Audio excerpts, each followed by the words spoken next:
I care about what's true. I'm an educator, I'm a scientist, and I want people to understand the truth about the universe in which they live. That's what I care about. And I regard religion as a distraction, and in some cases a pernicious distraction from true education, which I love and value the way you value and love your God. Isn't it a remarkable coincidence? Almost everyone has the same religion as their parents. And it always just happens to be the right religion. Religions run in families. If we'd been brought up in ancient Greece, we'd all be worshipping Zeus and Apollo. If we'd been born Vikings, we'd be worshipping Wotan and Thor. How does this come about? Well, of course, through childhood indoctrination. One by one, those ancient belief systems have vanished from the face of the earth, and we seem to get on just fine without them. Zeus with his thunderbolts, Apollo, Wotan, Thor with his hammer, Baal, Mithras, and Amun-Ra, all were once worshipped as gods. People believed in them, prayed to them, sacrificed to them. Children were brought up with them, told of their existence as a matter of undoubted fact.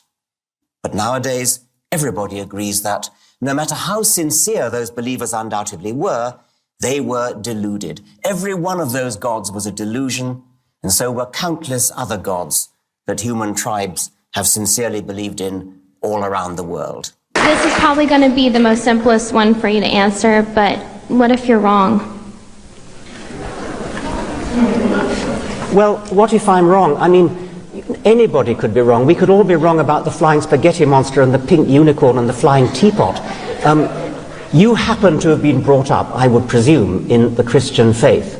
You know what it's like not to believe in a particular faith because you're not a Muslim, you're not a Hindu. Why aren't you a Hindu? Because you happen to have been brought up in America, not in India. If you'd been brought up in India, you'd be a Hindu. If you were brought up in Denmark in the time of the Vikings, you'd be believing in Wotan and Thor. If you were brought up in classical Greece, you'd be believing in Zeus. If you were brought up in Central Africa, you'd be believing in the great Juju up the mountain. I mean, there's no particular reason to pick on the Judeo-Christian God in which, by the sheerest accident, you happen to have been brought up, and ask me the question, what if I'm wrong? What if you're wrong about the great Juju at the bottom of the sea?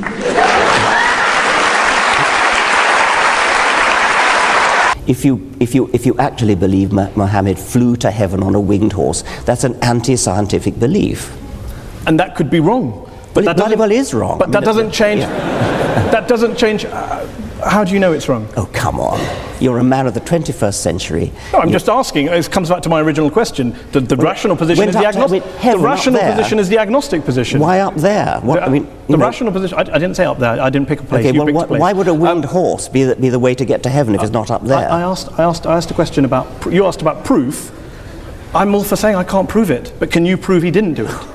I mean, this is the end-all debate. Didn't fly to heaven on a winged horse? I'm just asking on your criteria. I'm just asking on your criteria. No, I can't prove it, and I can't prove it wasn't a golden unicorn. But I'm fascinated that you're rather talk about what animals the Prophet may or may not have used 1400 years ago, rather than talk about what Muslims or Islam is doing in the world today, good or bad. Well, that seems to be the distraction. If anyone's distracted, it seems to be you. Well, that's your view. I'm fascinated by how somebody, a respected, sophisticated journalist in the 21st century, can believe that a prophet flew to heaven on a winged horse. Let me ask you this. Are all people who hold beliefs in God and in miracles and the supernatural, do you regard them all as intellectually inferior to you? The logic of creationist arguments is always the same. Some natural phenomenon is too statistically improbable, too complex, too beautiful, too awe-inspiring to have come into existence by chance. Design is the only alternative to chance that the author can imagine. Therefore, design must have done it. And science's answer to this faulty logic is also always the same. Design is not the only alternative to chance. Natural selection is a better alternative. Notice what rotten logic it is. We have theory A and theory B. Theory A is supported by loads of evidence. Theory B is supported by no evidence at all. Now, here's the key step in the argument. 4. I can't understand how theory A explains phenomenon X. Therefore, theory B must be right. And then you read that one child was saved, and the parents thank God for saving this one child.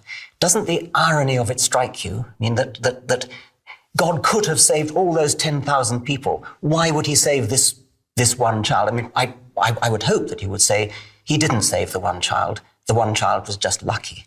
But there are many people whose faith in God, almost unbelievably, I find, is increased when there's a disaster of this kind, rather than being decreased. I mean, can you get your head around that? I think I would love to be able to explore the question of whether the world could be made in a different way, so we don't have these seismic shifts. Could we make a world where there weren't these things? Could we make a world in which these shifts didn't take place with resulting tidal waves and so forth? I don't know the answer to that question, but it's a very significant question all the same. But in response to your question about a child being saved, I think one of the most fundamental instincts in human nature is to want to give thanks for things that happen that they believe to be good things. And yet for the parents in question, that would unquestionably be something they felt overwhelmed by, and would be the most natural thing in the world for them to want to give thanks that their child had been saved. Of course, and I mean, I would agree with that. I'd agree that the psychological benefit of that is huge. But would you, as a detached scholar and theologian, would you want to say God saved that one child? I would want to say that God saved that one child, but I would therefore not want to say, I think, that God was in some way responsible for what happened elsewhere.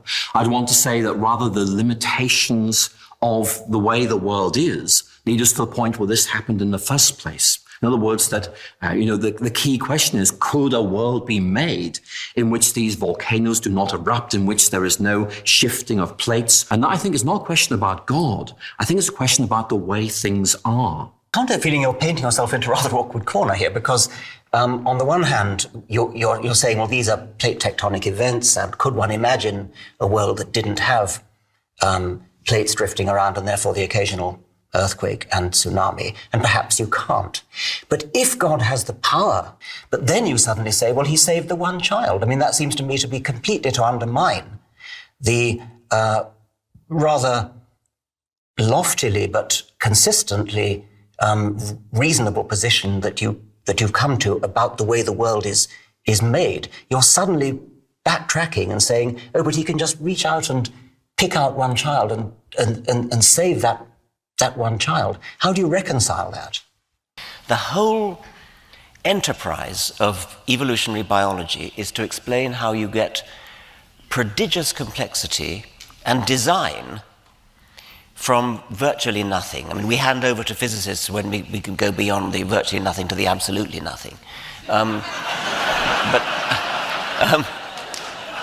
But if you start from quite an advanced level, bacteria, and work up to mammals and humans, we have a working theory which we know is true, which explains how you can go from great simplicity to prodigious complexity, and finally to the sort of complexity which is capable of designing things, of creating things, of working out how to do things.